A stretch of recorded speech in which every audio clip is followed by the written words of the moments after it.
तो जम्मू कश्मीर में 10 साल के लंबे इंतजार के बाद आखिरकार विधानसभा चुनाव की प्रक्रिया शुरू हो गई है। यह चुनाव इसलिए भी महत्वपूर्ण है क्योंकि अनुच्छेद 370 हटने के बाद यह राज्य में होने वाले पहले विधानसभा चुनाव हैं।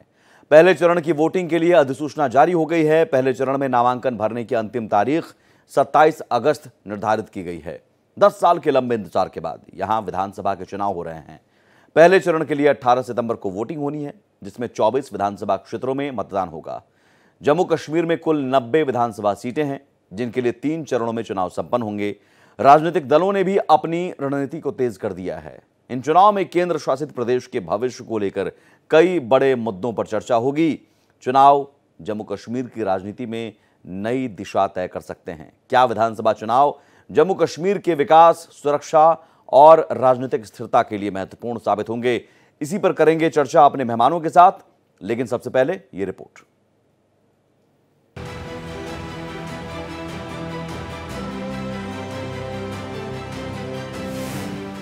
साल 2019 में केंद्र शासित प्रदेश बनने और अनुच्छेद 370 के हटने के बाद जम्मू कश्मीर एक दशक में अपने पहले विधानसभा चुनाव के लिए तैयार है। 90 सीटों के लिए 3 चरण के विधानसभा चुनाव का परिणाम 4 अक्टूबर को जारी होगा। 2014 के 10 साल बाद ये पहली बार होगा जब जम्मू कश्मीर की जनता विधानसभा चुनाव में मतदान करेगी। 18 सितंबर को होने वाले पहले चरण के मतदान में 24 सीटों पर वोटिंग होनी है। इसमें 16 सीटें कश्मीर घाटी की है, जबकि 8 सीटें जम्मू इलाके की। राजनीतिक जानकारों की माने तो 1-2 दिन में पार्टियां अपने उम्मीदवारों का ऐलान कर सकती हैं। गठबंधन की चर्चाएं शुरू हो चुकी हैं। जो रिसेंट अभी 2 महीने पहले जो पार्लियामेंट का इलेक्शन हुआ, उसमें जिस समझदारी के साथ कश्मीर के अंदर के लोगों ने जो फैसला दिया, सीधे दिल्ली की ओर देखकर, क्योंकि वो वोट भी दिल्ली के बदलाव के लिए था, और जगह जगह हमें बताया गया कि ये वोट हमने किसी पार्टी को, किसी कैंडिडेट को नहीं किया। जितने लोगों ने वोट किया, उन्होंने कहा हमने राहुल गांधी जी को दिल्ली में वजीर आजम बनाने के लिए ये वोट किया। 2022 में परिसीमन के बाद जम्मू कश्मीर में विधानसभा सीटों की संख्या बढ़कर 90 हो गई है। इसमें कश्मीर घाटी में 47 और जम्मू में 43 सीटें शामिल हैं। 2014 में सूबे की 87 विधानसभा सीटों के लिए वोट डाले गए थे। तब पीपल्स डेमोक्रेटिक पार्टी 28 सीटें जीतकर सबसे बड़ी पार्टी बनकर उभरी थी। वहीं बीजेपी को 25 सीटों पर जीत मिली थी। तब पीडीपी और बीजेपी ने गठबंधन कर सरकार मुफ्ती मोहम्मद सईद की अगुवाई में सरकार बनाई थी। हाल ही में हुए लोकसभा चुनाव के दौरान जम्मू कश्मीर की जनता ने मतदान को लेकर जबरदस्त उत्साह दिखाया था और रिकॉर्ड मतदान किया था। दिल्ली से भारत एक्सप्रेस के लिए नीतीश पांडे की रिपोर्ट। और हमारे साथ पैनलिस्ट में जो मेहमान मौजूद हैं, सबसे पहले आपका उनसे परिचय करवा दें। एडवोकेट विजय शर्मा है, बीजेपी प्रवक्ता, सोहित शर्मा है, पीडीपी प्रवक्ता, अश्वनी भट्ट हैं, कश्मीरी एक्टिविस्ट हैं, और सुनील मिश्रा हैं, चुनाव विश्लेषक। सबसे पहले मैं बीजेपी और पीडीपी आप दोनों से रिएक्शन चाहूंगा। विजय जी, चुनाव के लिए तैयार? इस तरह से हमने काम किया है, विश्व की सबसे ऊंची रेलवे लाइन वहां आज बनकर तैयार हो गई है। आतंकवाद का फन कुचला जा चुका है। जिस तरह से पत्थरबाजी को खत्म किया है हमने, सेना के ऊपर जिस तरह से हमले होते थे, पाकिस्तानी सरेआम आके किस तरह से हमारे यहाँ दहशतगर्दी मचाते थे, आज हमने उनको घर में घुसकर मारा है। किस तरह से दिल्ली से लेकर और जम्मू कश्मीर तक, कटरा तक जो हम एक्सप्रेस वे बना रहे हैं, तो हमारे जम्मू कश्मीर के भाई जो किसान भाई हैं तथा फल विक्रेता हैं, वो सारे दिल्ली की मंडियों में आके मात्र 6 घंटे के अंदर अपनी फल और अपनी सब्जियों को यहाँ बेच सकते हैं। और वहां हमने विकास के कार्य शुरू किए हैं, और इस तरह के हमने टनल, सड़क वो बिछाए हैं ताकि आने वाले समय में किसी भी नागरिक को कोई समस्या ना हो और किसी बाहरी खतरे से हम आसानी से निपट सकें। तो जो वहां के लोग हैं, वहां अमन, चैन, शांति, और अरब के लिए, गल्फ के लिए वहां सीधी एयरलाइंस शुरू कर दी गई है। तो वहां एक बदलाव आया है। जिस युवा के हाथ में पत्थर था, आज उस युवा के हाथ में पढ़ाई की किताबें हैं, और वहां जनमानस जो बड़ा उत्साहित है। तो अब आपने देखा होगा 2024 के इलेक्शन में जैसे पूरे देश में चुनाव का जो प्रतिशत था, उसके आसपास वहां मतदान हुआ है। लोगों में इतना उत्साह था कि लंबी लंबी लाइनें लगी थी।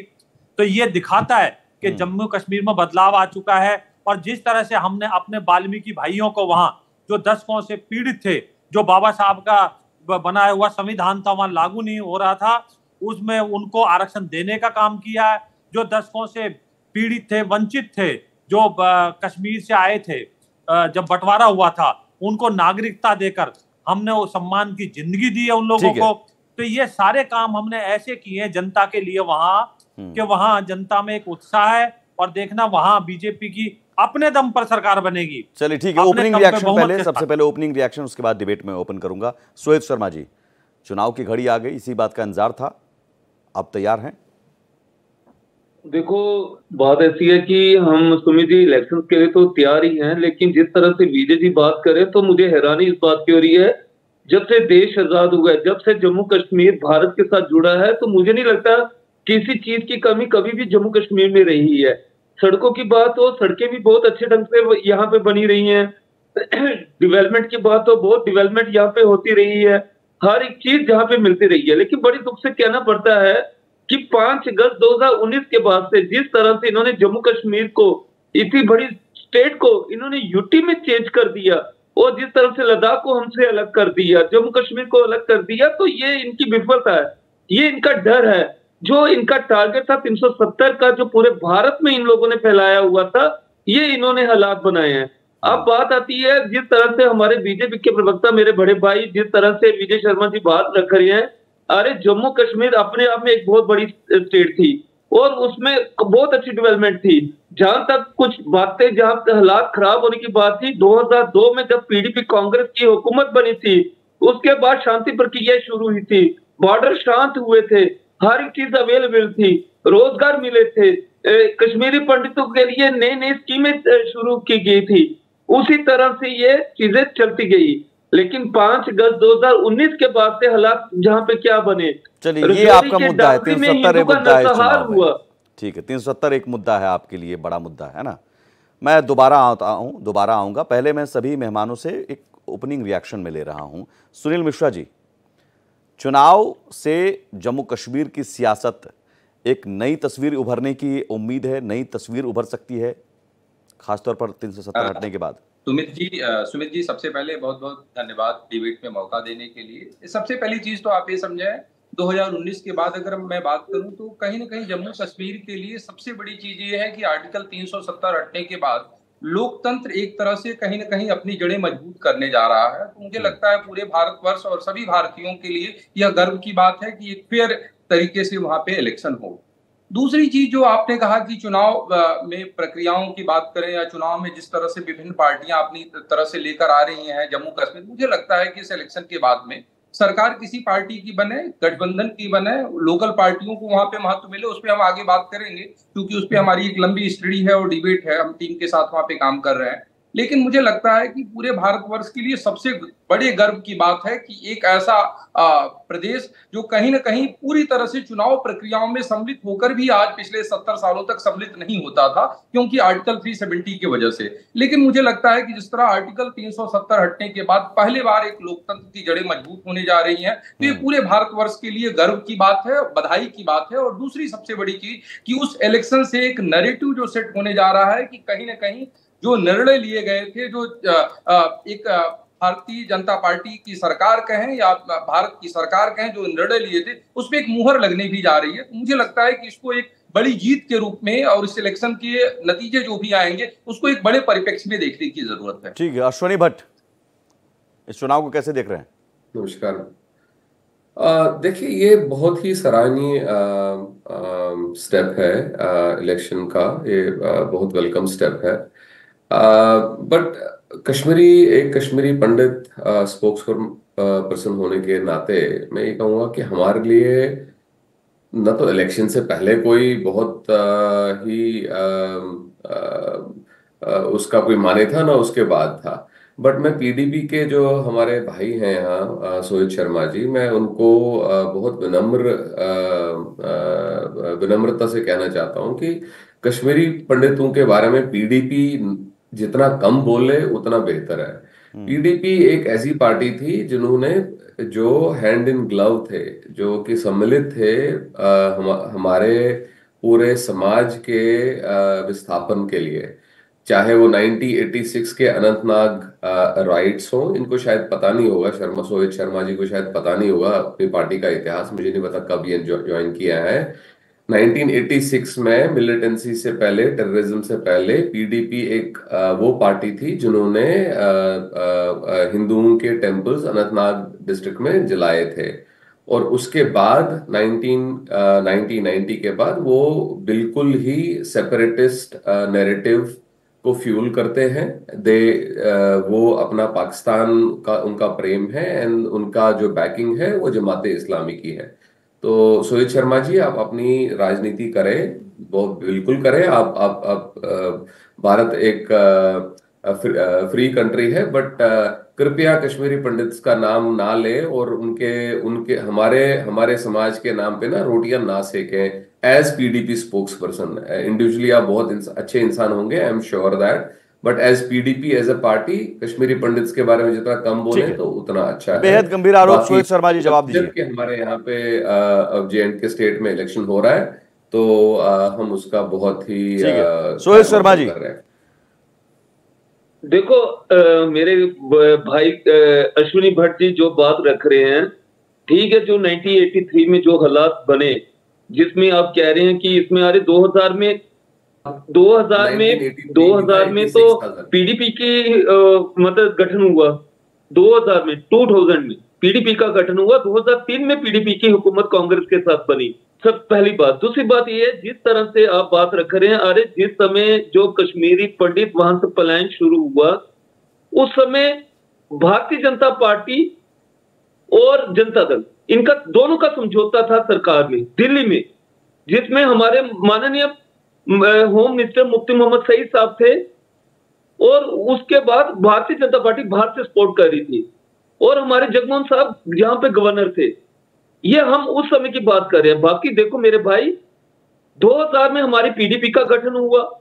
पीडीपी ने 2003 में कांग्रेस और पीडीपी का अलायंस हुआ।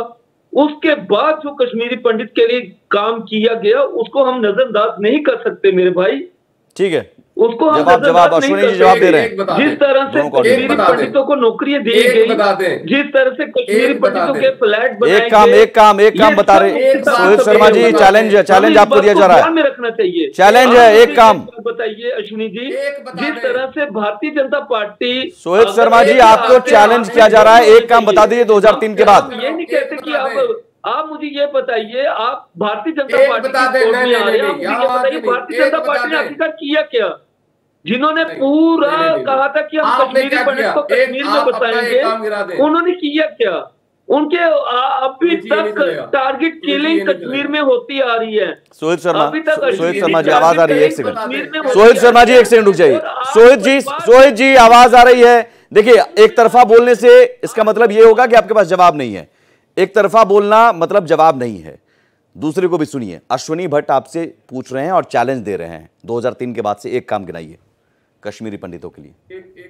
बिल्कुल, मैं गिनाता हूं अश्विनी जी। सबसे पहले पीएमओ पैकेज के तहत कश्मीरी पंडितों को कश्मीर में नौकरी दी गई, जो कश्मीरी और कांग्रेस की हुकूमत में हुआ। फिर उसके बाद यहाँ पे फ्लैट्स बनाए गए जम्मू में, कैंप से उनको जम्मू में फ्लैट में शिफ्ट किया गया। फिर उसके बाद कश्मीर में वैसे चीजें बनाई गई। मैं आपको बता रहा हूं, आप मुझे बताइए 5 अगस्त 2019 के बाद से जो वहां कश्मीर में जो कश्मीरी पंडित नौकरियां कर रहे थे, जिन पे टारगेट किलिंग की जा रही थी, वो कश्मीरी जम्मू में क्या ये सच है? अश्विनी भट्ट हमने जम्मू में रहना है। अश्विनी भट्ट जवाब दीजिए। अश्विनी भट्ट, बिल्कुल झूठ है, ये झूठ है, ये झूठ है। सोहित शर्मा झूठ बोल रहे हैं। क्या बिल्कुल झूठ है, सफेद झूठ है। ये नौकरियां करनी है। पीडीपी का एक काम बता दें, पीडीपी का एक प्राइम मिनिस्टर पैकेज पीडीपी का नहीं था। हाँ, प्राइम मिनिस्टर पैकेज सेंट्रल का प्रोजेक्ट था। प्राइम मिनिस्टर पैकेज पीडीपी का ये नहीं था। ये उसके बाद टारगेटेड किलिंग पे आए। टारगेटेड किलिंग इनकी और जमाते पीडीपी और जमाते इस्लामी का एक संगठन है। ये एक्सट्रीमिस्ट आइडियोलॉजी के लोग हैं। ये आप पॉलिटिक्स करिए, आप फ्री हैं। ठीक है, सुनील जी जल्दी से रिएक्शन इस पर। फ्री हैं, कश्मीरी पंडित एक बड़ा मुद्दा के नाम पे आप रोटी ना सेकें तो अब कश्मीरी पंडितों को लेकर सबको दर्द उनका नजर आ रहा है। लेना इसमें 5 सेकंड का। हाँ, मैं आ रहा हूं सर। सुनील मिश्रा जी जल्दी से। देखिए सुमित जी, मुझे लगता है कि सबसे पहली बार तो जम्मू कश्मीर की जो आपने बात किया तो नए रंग इस बार चुनाव के देखने को मिल रहे हैं कि पीडीपी जैसी पार्टी अगर कश्मीरी पंडितों की बात कर रही है या उनको अपना वोट बैंक समझ रही है, जिसकी वकालत शर्मा जी कर रहे हैं, तो मुझे लगता है कि शायद आने वाले चुनाव में हम कई ऐसे उठापटक और कई नई चीजें देखेंगे। मेरा जो अपनी व्यक्तिगत समझ है, पीडीपी को या सुनील शर्मा जी को कश्मीरी पंडितों से कोई फायदा होने वाला नहीं रहा है। और कहीं ना कहीं भट्ट साहब की बात को, इस बात को मानता हूं कि उनकी पार्टी का कोई बहुत बड़ा, आप अगर पिछले 20 सालों में 22 सालों का इतिहास देखें तो मुझे लगता नहीं है कि कोई इनिशिएटिव ली है। शर्मा जी चूंकि व्यक्तिगत जुड़े हुए हैं तो कहीं ना कहीं इनकी अपनी महत्वाकांक्षाएं हो सकती हैं, लेकिन पार्टी का अगर पीडीपी बीजेपी के साथ अगर अलायंस से थोड़े पहले के समय इनके साथ की चीजें देख लें तो कश्मीरी पंडित कभी एजेंडा में नहीं रहा।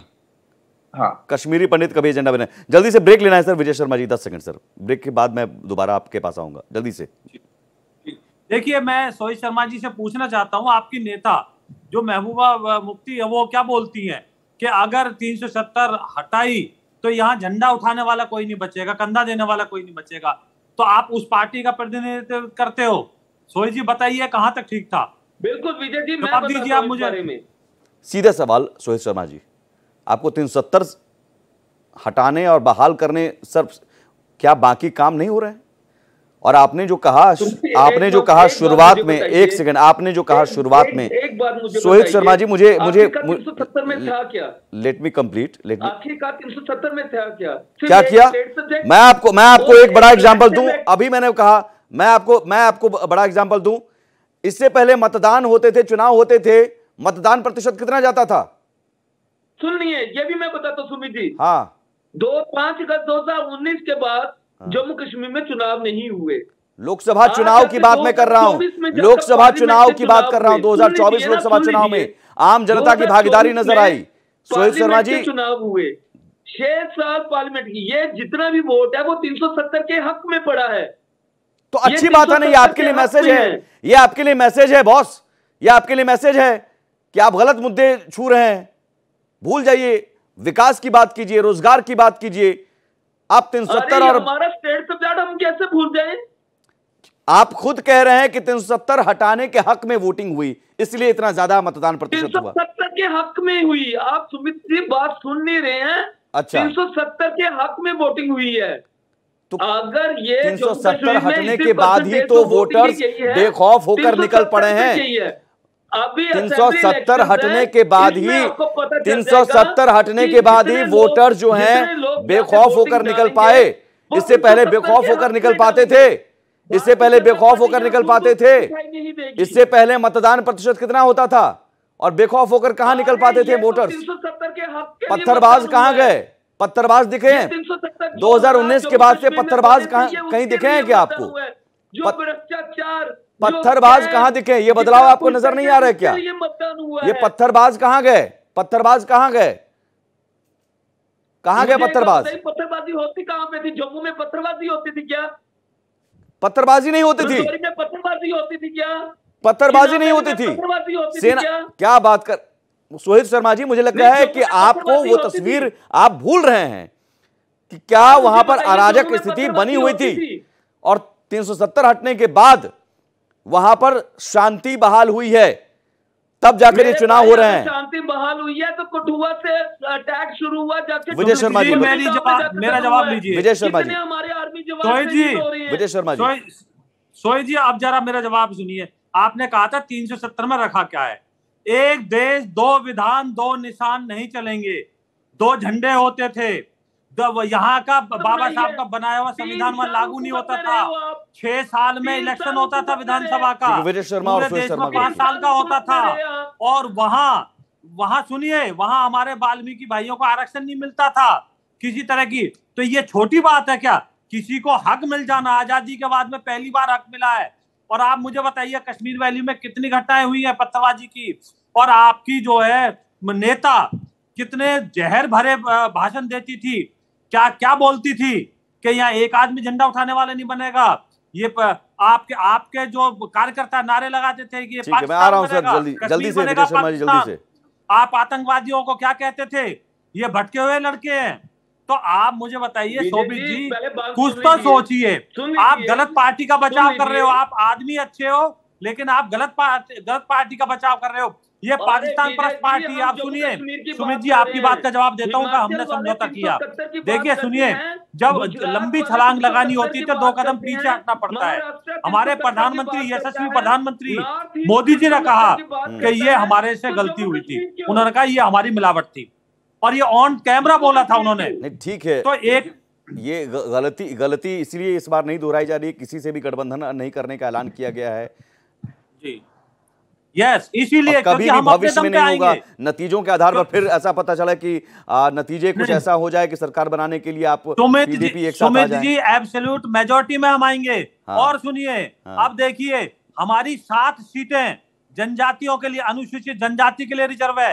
9 सीटें अनुसूचित जनजाति। अश्विनी भट्ट, ठीक है सर, विजय शर्मा जी, ठीक है, आपने जब कह दिया कि गलती मानी गई है और प्रधानमंत्री ने गलती मानी, उन्होंने मानी, लेकिन ये है सियासी गलती हुई, बीजेपी से चूक हुई कि जिस महबूबा मुफ्ती के लिए आप कह रहे हैं कि वो जहर भरी भाषण देती थी, राष्ट्र विरोधी बात करती थी, उनके साथ आपने हाथ मिला लिया था। ये तो सवाल आपसे हमेशा से पूछा जाएगा, बार बार पूछा जाएगा। अश्विनी भट्ट, प्रधानमंत्री जी ने, हमारे ने यशस्वी प्रधानमंत्री जी ने जवाब दे दिया उसका। ठीक है, अच्छी बात है। अश्विनी भट्ट जल्दी से।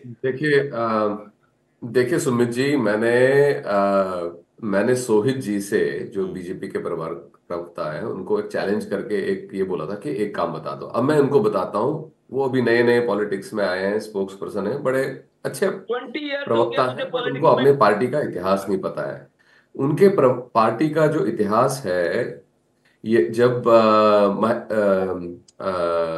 मुफ्ती साहब जब होम मिनिस्टर थे, उन्होंने अपने बेटी के अपहरण के बदले जो टॉप टेररिस्ट छोड़े थे, वो सरगना थे, टेररिज्म के वो सरगना थे जो रिस्पॉन्सिबल थे हमारी कम्युनिटी के पलायन के लिए।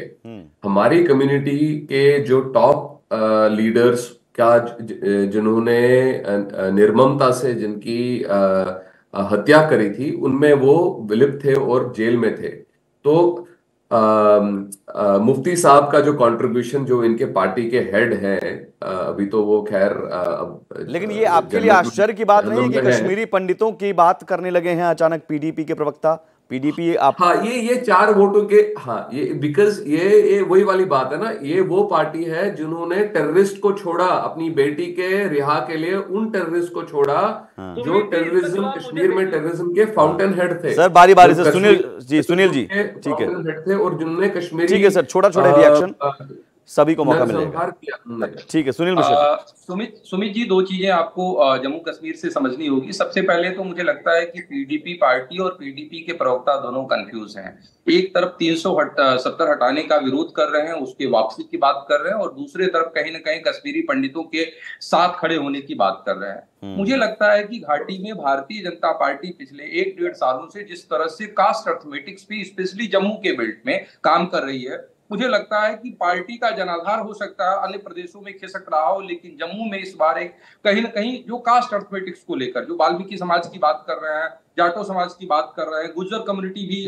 के नेताओं को अपने साथ ले रहे हैं, तो मुझे लग रहा है कि इंटरनली बीजेपी बहुत अच्छा काम कर रही है। लेकिन सबसे बड़ी चीज, क्योंकि मैं घाटी में पिछले लास्ट वीक कई दिन तक रह के आया हूँ, एक सबसे बड़ी चीज समझिए, एनसीपी हो या पीडीपी, क्षेत्रीय पार्टियों का जो दबदबा था वहां पे इस बार कमजोर होता हुआ दिखाई दे रहा है। और भारतीय जनता पार्टी माने या न माने, लेकिन कांग्रेस की स्थिति कहीं ना कहीं मुझे मजबूत स्थिति में दिखाई दे रही है। जो एक 4 एंगल पे फाइट, अगर क्वाड्रिलेटरल फाइट की बात करें, तो मुझे लगता है कि इस बार कहीं ना कहीं पिछली बार की तुलना में भी दिखेंगे, तो वैसे भी बहुमत पार्टियों को मिलते हुए नजर नहीं आएंगे। लेकिन सवाल है कि जहां तक बात रही पीडीपी, मैं एक चीज आपको बात करूं पीडीपी की। अभी आप देखें पीडीपी का जो 370 को कहीं ना कहीं चीजें इसके समर्थन की बात कर रहे हैं कि फिर से हम इसको वापस करेंगे। जनता के बीच में कोई क्रेज नहीं है, माइनॉरिटीज की भी बात कर रहे हैं, मुस्लिम कम्युनिटी के मतदाताओं में भी बात कर रहे हैं, तो लगभग 72% ऐसे वोटर्स हैं जो इसकी चर्चा नहीं कर रहे हैं। उनकी बेसिक जरूरतों की बात है, बेसिक मुद्दों की बात है, डेवलपमेंट मॉडल की बात है। और ये सर्वे के आधार पर आप कह रहे हैं, ये सर्वे के आधार पर कह रहे हैं, पीडीपी अगर अपने विजन और मैनिफेस्टो पे सही नहीं काम करेगी, तो हो सकता है कि पिछले 20 सालों में जो परफॉर्मेंस पीडीपी का रहा है, अच्छा और बुरा, उससे भी बदतर परफॉर्मेंस इस बार देखने को मिलेगा। सोहेल शर्मा जी, अभी भी वक्त है, सलाह अच्छी है, जमीनी तौर पर सर्वे करके सुनील मिश्रा जी बता रहे हैं 370 और 35 से हो गया, खत्म, भूल जाइए, और वैसे ही बहाल दोबारा नहीं होने वाला है। तो ये शगुफा छोड़ दीजिए, बिजली, पानी, सड़क, विकास, रोजगार, इन चीजों की बात कीजिए, और इन मुद्दों पर क्या है आपके पास वो बताइए जनता को। सुनील मिश्रा जी, आतंक के खिलाफ इस चुनाव के जरिए क्या संदेश? देखिए सुमित जी, सबसे पहली चीजें मुझे लगता है कि लोकतंत्र मजबूत होगा तो कहीं ना कहीं आतंक कमजोर होगा। आप पिछले अगर देखें, पिछले 5-6 महीनों से कहीं ना कहीं कश्मीर में आतंकवाद की जो छिटपुट घटनाएं हुई हैं और हमारे तमाम जो है शौर्यवीर सैनिकों की शहादत हुई है, तो कहीं ना कहीं पाकिस्तान की या पड़ोसी की मंशा यही है कि चुनाव से पहले ही एक ऐसी स्थिति क्रिएट किया जाए जिससे जम्मू कश्मीर का चुनाव टाला जा सके। लेकिन वो उसकी मंसूबे में मुझे लगता है कि कहीं ना कहीं हमारा पड़ोसी देश सफल नहीं हुआ है। चुनाव के परिणाम जो भी हों, किसी के पक्ष में जनादेश जाए, लेकिन मुझे लगता है कि कहीं ना कहीं एक कड़ा मैसेज जाएगा आतंकवाद के खिलाफ कि अमन चैन चाहने वाली जम्मू कश्मीर की जनता अब आतंकवाद के लफड़े में नहीं पड़ना चाहती है, अब पत्थरबाजी नहीं करना चाहती है, अब हमारे सैनिकों को जो है एक दुश्मन के नजरिए से नहीं देखना चाहती। तो मुझे लगता है कि कहीं ना कहीं बड़े लेवल पे, मैं आपको शुरुआत में भी बता चुका हूं कि जम्मू कश्मीर एक प्रदेश का चुनाव नहीं होने जा रहा है। कहीं ना कहीं अगर पूरे विश्व की पटल पर देखेंगे तो 370 पे एक मुहर लगने जा रही है और आतंकवाद को एक करारा जवाब मिलने जा रहा है। मुद्दे क्या होंगे? 370 जो राग अलाप रहे हैं पीडीपी एनसी वाले, जो आपने कहा क्रेजी नहीं है, जमीन पर कुछ मुद्दे क्या हैं और राजनीतिक पार्टियों के लिए क्या संदेश है? अभी अगर आज के समय में आप जम्मू कश्मीर की देखेंगे तो लोग कहीं ना कहीं, मुझे लगता है कि पिछले 5 सालों में 4 सालों में लोगों की अवेयरनेस बढ़ी है। वहां की जो, अगर आप देखेंगे राष्ट्रीय पार्टियों की भी बात करें या क्षेत्रीय पार्टियों की बात करें, पिछले लंबे समय से जम्मू कश्मीर के मतदाताओं को भ्रमित करके रखा था, एक इंटरनल कॉन्फ्लिक्ट की सिचुएशन में रखा था। आज अगर आप घाटी में जाकर, श्रीनगर की मैं बात करूं, युवाओं से बात करते हैं तो बेरोजगारी की बात करता है, रोजगार मांगने की बात करता है, महिलाओं से बात करें तो घर की बातें करते हैं। तो मुझे लगता है कि कहीं ना कहीं जो है, जो पीडीपी जैसी पार्टियां 370 की बातें कर रही हैं, वास्तव में मुद्दा है ही नहीं।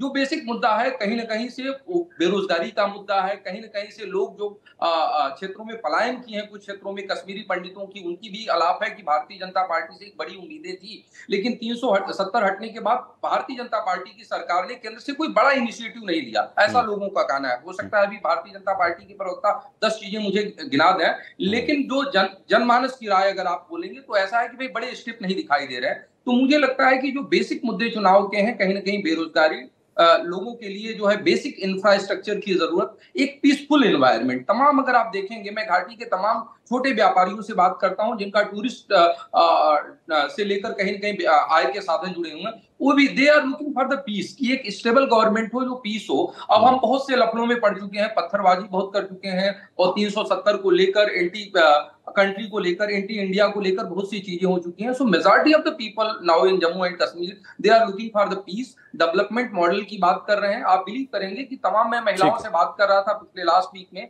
उनकी ये थी कि कहीं ना कहीं जिस तरह से अन्य प्रदेशों में 1500 रुपए महिला भत्ता दिया जा रहा है, लाडली बहना योजना दिया जा रहा है, अलग अलग सरकारें जो दे रही है, कांग्रेस की सरकार भी कर्नाटक में दे रही है, they are looking for that kind of manifesto कि हमें क्या मिलेगा। क्योंकि आप देखेंगे कि मुझे लगता है कि ये सुनील मिश्रा जी आपने जो बात कही, ये बहुत मददगार होगी राजनीतिक पार्टियों के लिए, क्योंकि सुनील मिश्रा जी, दर्शकों को बता दूं, जमीन पर सर्वे करते हैं, लोगों से डायरेक्ट बात करते हैं, और ये मनगढ़ंत कहानी नहीं, सर्वे की रिपोर्ट है, इनके सर्वे की रिपोर्ट है।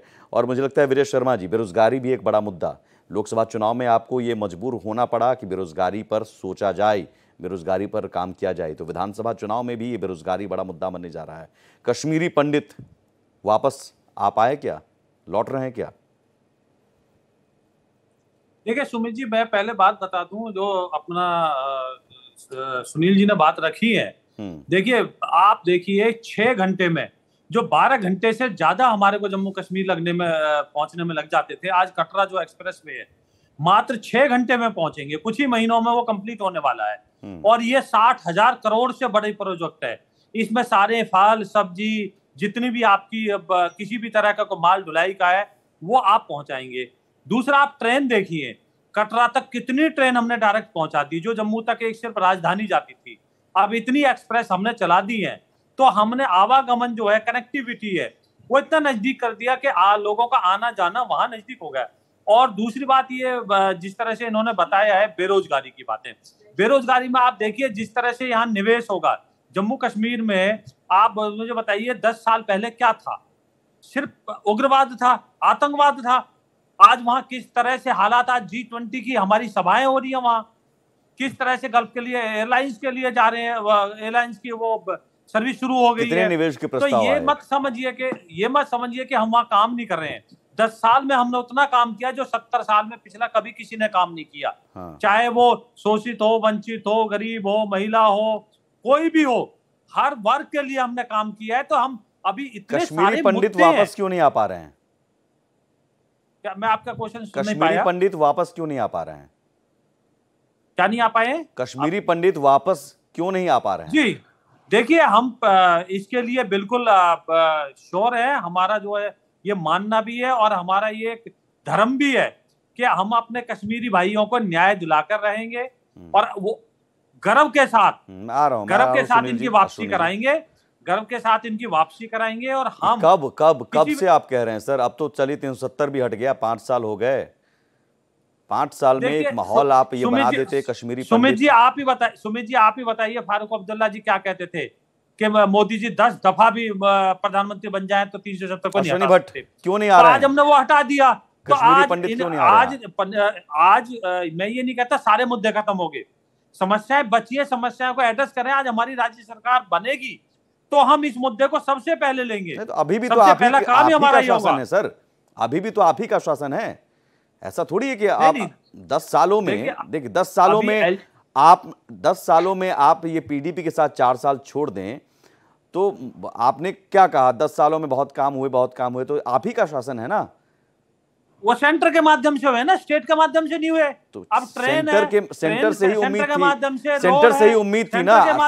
उम्मीद थी कि आप माहौल ऐसा बनाते, कश्मीरी पंडित जाते वहां पर, आप उनको स्वागत करते। जी अश्वनी भट्ट, इसका बेहतर जवाब देंगे। 5 सेकंड का कहना चाहता हूं मैं आपको। आप मुझे बताइए कब वहां कश्मीर में जो है, जो अपना ये जन्माष्टमी का महोत्सव मनता था, झांकी निकलती थी, झांकी निकलती। सर ये जवाब नहीं है, अश्वनी भट्ट जवाब देंगे। सवाल कुछ और है, जवाब कुछ आप। अश्वनी भट्ट जवाब देंगे। जी बताइए।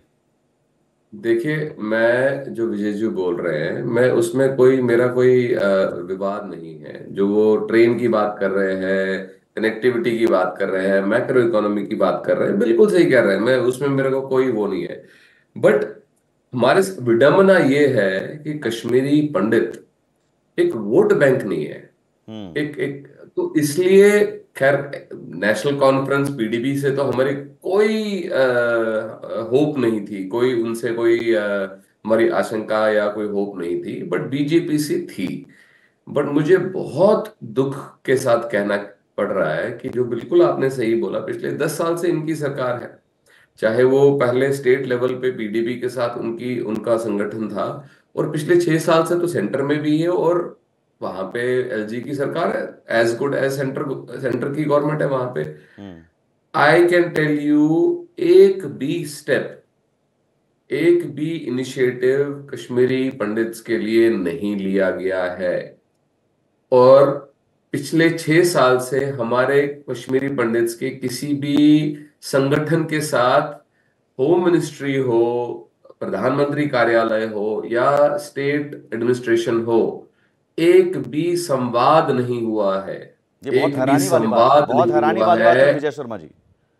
एक भी संवाद नहीं। और मैं ये बहुत जिम्मेदारी के साथ बोल रहा हूं, ये मुझे स्यू कर सकते हैं अगर मैं ये गलत बहुत हैरानी करने वाली बात है Vijay Sharma ji. I am liable, you can sue me if I am saying it incorrectly. Vijay Sharma ji, 6 साल कश्मीरी किसी भी ग्रुप के साथ, कश्मीरी हिंदूज के साथ, बाकी तो इनिशिएटिव तो छोड़ो, संवाद तक नहीं किया है। और जिनके गोदी में आप पहले पीडीपी की गोदी में बैठे थे, विजय शर्मा जी, आप अभी मैं आपको बता रहा हूं, पहले आप पीडीपी की गोदी में बैठे थे और अभी आप एनसी की गोदी में बैठने की वो कर रहे हो। मैं आपको वो बता रहा हूं कि ये किसी भी दिन आपको छोड़ सकते हैं।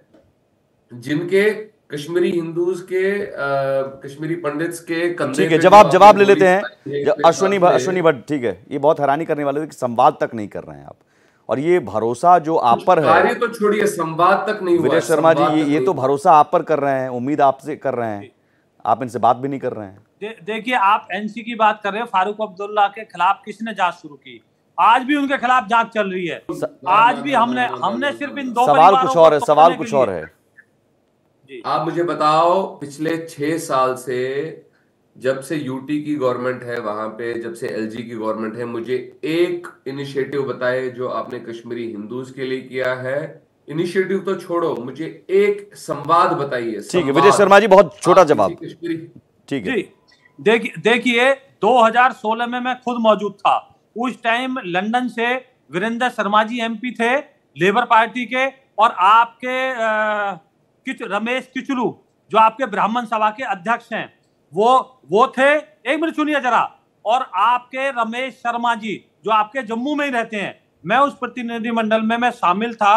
वहां बातें रखी गई थी, उस पे इम्प्लीमेंट हुआ। हम कैंपों में दिल्ली में भी गए और उसमें आगे की योजनाएं भी बनाई गई। और मेरा ऐसा मानना है कि वो कार्यान्वित भी हुई होंगी। 6 साल में एक संवाद बताइए सर। 2016 का बताया आपको तो सर, यार 2024 चल रहा है। मैं आपको फोटो शेयर कर देता हूँ वहां से। और आप अभी जो अपना गृह मंत्री हैं, जो पहले थी यहाँ की ब्रिटेन की, नहीं विजय शर्मा जी, ये जवाब नहीं है, वो भी ये जवाब। आप 2016 आज 2024, बीच में 370 भी हट गया। मैं तो अपना बता रहा हूँ जिसमें मैं मौजूद। आप यही तो मैं कह रहा हूँ, ये निजी बात नहीं हो रही है ना। पार्टी आपकी वोट मांग रही है, कश्मीरी पंडित। ठीक है सुनील मिश्रा जी, जल्दी से मैं ब्रेक पर जाऊं उसके बाद। रमेश किचलू इनके अध्यक्ष हैं वो। सुमित जी दो चीजें समझिए। मुझे लगता है कि कहीं ना कहीं कश्मीरी पंडित जो हमारे भाई बन रहे हैं, उन्हें राजनीतिक पार्टियों ने स्थापित कर दिया है। लोग सभी पार्टियां जो है, पिछले आप अगर देखें 70 सालों में, तो कहीं ना कहीं सेंटर जो है घाटी में रहा है कश्मीरी पंडित। लेकिन भारतीय जनता पार्टी से सबसे ज्यादा उम्मीदें थी। सिर्फ कश्मीर के लोगों को नहीं, बल्कि पूरे भारतवर्ष के लोगों को सबसे ज्यादा उम्मीदें थी। शर्मा जी अपनी व्यक्तिगत चीजें गिना रहे हैं, लेकिन मैं बताता हूं भारतीय जनता पार्टी ने क्या किया है। भारतीय जनता पार्टी ने किया है कि कैसे डिलिमिटेशन किया जाए सीटों की, जिससे उनको ज्यादा फायदा हो सके। पिछले 6 सालों में भारतीय जनता पार्टी ने क्या किया है कि कैसे कास्ट अर्थमेटिक्स को सेट किया जाए, वाल्मीकि समाज से लेकर गुज्जर समाज के अलग अलग लोगों को। भारतीय जनता पार्टी ने क्या, मैं यहाँ पे बोल नहीं सकता हूँ, शायद इनको बुरा लगे और चीजें एक मार्केट में बुरा क्या लगना लेकिन है। किस पार्टी को पैरेलल फंडिंग या बीजेपी के लोग प्रोत्साहित कर रहे हैं कि भाई कल अगर हमारी कमजोर रहती है सरकार तो हम मिलकर अलायंस में आएंगे। ये जग जाहिर है। मैं इस पे बड़े स्टेटमेंट नहीं देना चाहता हूं। निर्दलियों को सपोर्ट किया जा रहा है कश्मीर में। लोग तो ये भी आप समझिए इस बात को। अगर आप जनता से बात करें तो लोगों ने कहा कि गुलाम नबी आजाद को पहले भारतीय जनता पार्टी प्रोजेक्ट करती है, लेकिन कहीं ना कहीं उनकी स्ट्रेंथ उस तरह से नहीं हो पाती है जिस तरह से तो पीछे अपने पैर खींच रही है। अब कहीं ना कहीं एनसी के साथ अपने तलाश रही है कि शायद एक नया अलायंस बनाया जाए। तो मुझे लगता है कि देखिए, इल्जाम आईने पे लगाना फिजूल है, सच मान लीजिए कि चेहरे पे धूल है। जिस भारतीय जनता पार्टी ने 370 हटाया, मान लीजिए विजय शर्मा जी, मैं उस पार्टी को मानूं या न मानूं, मैंने सब जगह किया, क्योंकि वो एक राष्ट्र के लिए बड़ा अच्छा। मैं आपको बात बताता हूँ, आपके क्वेश्चन में ही आपका आंसर है। आपने बताया ना कि किस तरह से सीटें बढ़ाने का, जिस तरह से हिंदू बहुल क्षेत्रों में सीटें कम कर रखी थी और वहां कश्मीर वैल्यू में ज्यादा कर रखी थी, तो ये भी न्याय दिलाने का काम है। इसको इस तरह से देखिए, आपके क्वेश्चन में ही आपका आंसर नहीं सर। देखिए आपने जो वादे किए थे उसी पर आपसे सवाल पूछा जा रहा है कि आपने जो वादे किए थे, जो उम्मीद दिखाई थी, जो सपने दिखाए थे कश्मीरी पंडितों को, उन सब हमारी सरकार अरे सर अब तक क्या, अब तक आप ही तो थे। चलिए ठीक है, आने दीजिए। तो कितनी बार वादे कीजिएगा, के माध्यम से नहीं कर सकते। ये भरोसा तो जगाइए, कश्मीरी पंडितों से जाकर कम से कम बात कर लीजिए कि साहब हमारी सरकार आने दीजिए, हम आपको वापस बसाएंगे, वापस कश्मीर में बसाएंगे। ये बात तक आप नहीं कर रहे, संवाद तक नहीं कर रहे हैं। देखिए, मैंने पहले ही बताया, राज्यों में हमारी कभी इंडिपेंडेंट सरकार नहीं रही। बहुत सारे कानून हैं जो विधानसभा में पास होते हैं। तो अब हमारी सरकार आएगी, हमारी प्राथमिकता है कि कश्मीरी पंडितों का जो विस्थापित हैं उनको पुनर्वास करना, उनको सारी सुविधाएं देना, उनको मौलिक अधिकार दिलवाना, उनको सम्मान के साथ जीना। तो उनकी जो जातियां हुई हैं, आपने देखा होगा यासीन मलिक को जेल में डालने का काम किसने किया, आतंकवादियों को चुन चुन के। पहली सरकारें तो उनको भोज देती थी, डिनर देती थी। तो ये मेरा विश्वास है और मैं अपनी पार्टी की तरफ से आपको भरोसा दिलाता हूं कि हमारी सरकार आने के बाद में जो कश्मीरी पंडितों के बचे हुए काम है, हम प्राथमिकता के आधार पर हम उसके लिए प्रतिबद्ध है कि हम आपका काम जरूर करेंगे और एक एक व्यक्ति को न्याय दिलाएंगे। जो कारावास आपने काटा है, अब अच्छे दिन आने वाले हैं। कश्मीर में शांति आ चुकी है। कश्मीरी पंडितों के लिए अच्छे दिन, सुनहरे दिन आने वाले हैं। ये विधानसभा का इलेक्शन होने के बाद में आप देखेंगे किस तरह से इनके लिए योजनाएं लाएंगे, हम इनको मुख्य धारा में शामिल करेंगे, तो सारे काम होंगे। और अश्विनी भट्ट जी भरोसा करेंगे? बिल्कुल नहीं।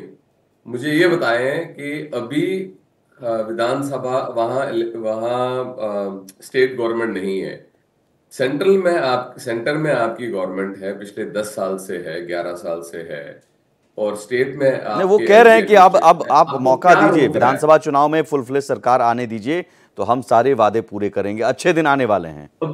अब वो कश्मीरी पंडितों के अच्छे दिन पता नहीं कितने दिन बाद आएंगे। नहीं। अभी विधानसभा में जब गवर्नमेंट बनेगी तो ऐसा क्या इनके पास आएगा एडिशनल जो अभी इनके पास नहीं है। सेंटर में इनकी गवर्नमेंट। मैं सोहित शर्मा के पास भी जाऊं, उससे पहले विजय शर्मा जी छोटा सा जवाब दे दीजिए, क्योंकि जी हाँ, देखिए हमारे पास कानून बनाने का अधिकार नहीं है जो विधानसभा में बनता है। विधानसभा में हमारा बहुमत आने के बाद क्योंकि स्टेट हमसे बात करने का कानून स्टेट के जो मामले होते हैं वो स्टेट की विधानसभा से पारित होने जरूरी होते हैं। सर विजय शर्मा जी, मुझे लगता है एक संवाद तो कायम करने की जरूरत थी, यहाँ पर संवादहीनता दिख रही है। 10 सालों में आप संवाद कर लेते, बात कर लेते, और कश्मीरी पंडितों के नहीं, 2016 का आपने एक उदाहरण दिया, वो व्यक्तिगत था, व्यक्तिगत था सर, पार्टी स्तर पर नहीं था, चलिए सोहित शर्मा जी, पीडीपी के लिए 370-35 के अलावा कुछ है मुद्दा? कश्मीरी पंडित की वापसी, पुनर्वास, बेरोजगारी, आपके लिए क्या मुद्दा है?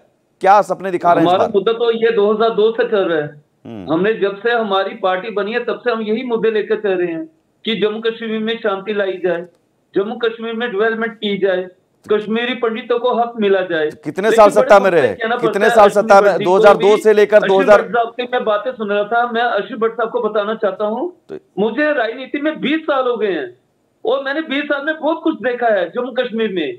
और जिस तरह से हालात, आप आंखें बंद करके बैठे, बड़े दुख से कहना पड़ता है। आप भूल गए 5 अगस्त 2019 के बाद से किस तरह से कश्मीरी पंडित की टारगेट किलिंग शुरू हो गई जम्मू कश्मीर में। किस तरह से कश्मीरी पंडित जम्मू में प्रोटेस्ट कर रहे थे, कि सोहित शर्मा जी, में नहीं जाना, सोहित जी मुझे एक सवाल का जवाब दीजिए। सोहित जी एक तरफा नहीं, ठीक है सर। जब तक उनको तनख्वाह नहीं दी, उनको हाथ जोड़ना पड़ा। सोहित शर्मा जी, टारगेट किलिंग 96 की वो बात कर रहे हैं, 90 के दशक की बात कर रहे हैं, जब पीडीपी नहीं बनी थी और पीडीपी में जो नेता थे वही इसमें शामिल थे। बहुत गंभीर आरोप पहले ही लगा चुके हैं आप पर, बहुत गंभीर आरोप पहले ही लगा चुके हैं सोहित शर्मा जी। एक सेकंड सोहित शर्मा जी रुकिए, 2003 से बात करें, 2003 से 2019 के बाद तो 370 लागू हो गया, 18 तक चलिए। 2003 से 2018 तक कितने साल सरकार में रहे? मैं आ रहा हूं, मैं कितने साल सरकार में रहे आप? सुमित जी मुझे 30 सेकंड चाहिए। सोहित शर्मा जी 2003 से लेकर 2018 तक कितने साल सरकार में रहे आप? 3 साल कांग्रेस के साथ रहे और 3 साल भारतीय जनता पार्टी के साथ रहे। ठीक है, शांति आ गई, शांति आपने बहाल कर दी। 2002 में जब कश्मीरी पंडित, 2002 में जब पीडीपी और कांग्रेस का ये अलायंस हुआ, एक समय था बनिहाल टनल शाम को 5 बजे बंद हो जाता था, हमने उसको फॉर एवर के नहीं खोला। पत्थरबाजों की, अलगाववादी कहां गए आपके दोस्त? अलगाववादी दोस्त थे ना? अरे वही तो, अब सुनिए ना सुमित जी, अब बात ऐसी है, प्रॉब्लम एक ही है, आप लोग हमारी बात सुनने को तैयार नहीं है। सुन रहा हूं मैं जो सवाल पूछ रहा हूं उसका जवाब नहीं है। आपके अलगाववादी दोस्त जिनको पाकिस्तान से बहुत ज्यादा प्रेम था, पाकिस्तान से बहुत ज्यादा प्रेम था, आपके दोस्त थे ना? आपके दोस्त थे ना? उन अलगाववादियों से आपकी दोस्ती थी ना? अरे उन्हीं के साथ तो अडवाणी जी बात करते थे। अच्छा, आपके दोस्त नहीं थे? नहीं, उन्हीं के साथ अडवाणी जी बात नहीं आपके दोस्त नहीं थे? नहीं, उन्हीं के साथ अडवाणी जी बात। चलिए, अडवाणी जी आपके दोस्त थे कि नहीं, पहले बताइए खुलकर। पहले मुझे ये बताइए, जो आपके दोस्त थे या हैं? नहीं करते थे क्या? अब तो खैर, अब तो हिम्मत नहीं करेंगे वो। आपके दोस्त थे ना जो हिम्मत करते थे, और आपकी कांग्रेस की पार्टी जो पीएम से मिलते थे अलगाववादी और उनका स्वागत रेड कारपेट पर होता था, उन अलगाववादियों को जो पाकिस्तान से ज्यादा प्यार करते थे, उन अलगाववादियों के साथ दोस्ती करके आप कश्मीर में शांति की बात कर रहे हैं आप? अरे बात सुनना पड़ता है। आप जिस तरह से डिक्टेटरशिप चलाओगे तो वो हालात खराब होते रहेंगे। ऐसा है सर, पत्थरबाज वहां पर घूमते रहे, पत्थर मारते रहे, है ना? जम्मू में वो क्या है अराजकता? जम्मू, जहां जम्मू कश्मीर दोनों की बात हो रही है भाई, कश्मीर की भी बात होगी, आप जम्मू क्यों देख रही क्या? कहीं भी हिंसा हो वो शांति नहीं कहलाती। आप जो कह रहे हैं दावा शांति बहाल की, ठीक है। Closing comment sir, closing comment Sunil Mishra ji और अश्विनी भट्ट सर, 30 सेकंड, बहुत मजबूरी होती है हमारे पास। देखिए सुमित जी, दो चीजें समझ लीजिए। मुझे लगता है कि कहीं ना कहीं पीडीपी के प्रवक्ता अपने पार्टी को बताएं कि वुमेन एम्पावरमेंट से लेके एजुकेशन तक घाटियों में नहीं बता पा रहे। मैंने पूछा कि और कुछ मुद्दे हैं तो नहीं बता पा रहे। मैनिफेस्टो बनाया। और दूसरी चीजें क्लास, देखिए कहीं ना कहीं कश्मीरी पंडितों को लेकर आप मूवी बनाइए, आर्टिकल 370 बनाइए और भारतीयों को आंखों में आंसू लाइए। मुझे लगता है भारतीय जनता पार्टी को इससे बाहर आना चाहिए और सीरियस कुछ कंसर्न उठाने चाहिए। अश्विनी भट्ट, नहीं तो हो सकता है कि कहीं ना कहीं जो लोगों का विश्वास है जम्मू में, स्पेशली मैं बात करूं, घाटी में तो नहीं, जम्मू में अभी जो कश्मीरी पंडित हैं जिनको भारतीय जनता पार्टी अपना पिट वोट बैंक मान रही है, ये कहीं ना कहीं कांग्रेस। ठीक है, 30 second sir, Ashwini Bhatt 30 second sir, ठीक है sir. PDP's fame to power was alliance with Jamaat Islami और पाकिस्तान सिंपथाइजर्स के साथ अलायंस। ये उनका वोट बैंक है। बिल्कुल से दोस्ती। कश्मीरी हिंदूज के साथ मैं एग्जोनरेट नहीं कर रहा हूं किसी को भी, बट कश्मीरी हिंदूज, कश्मीरी पंडित्स के नाम पे राजनीतिक रोटियां सेकना बंद करें, चाहे बीजेपी, चाहे बीजेपी, पीडीपी हो, क्योंकि सपने हमारे लिए। यहीं सर रोकूंगा, माफ कीजिएगा सर, अश्विनी जी माफ कीजिएगा, सॉरी समय की कमी होती है, लेकिन आपकी बात पहुंच गई। राजनीति बंद हो कश्मीरी पंडितों के नाम पर, और ये जो है ना आंसू, झूठा आंसू दिखाने की बजाय आप उनके लिए कुछ लें, एक्शन प्लान बनाएं, कुछ उन्हें बताएं और अब वापसी करवाएं, उन्हें अपने घर में उन्हें जाने दें और वैसा माहौल बनाएं। बहुत शुक्रिया। और 370 और 35 से बहाल करने की बात छोड़ दीजिए सुहेश शर्मा जी, रोजगार, बिजली, पानी, विकास की बात कीजिए।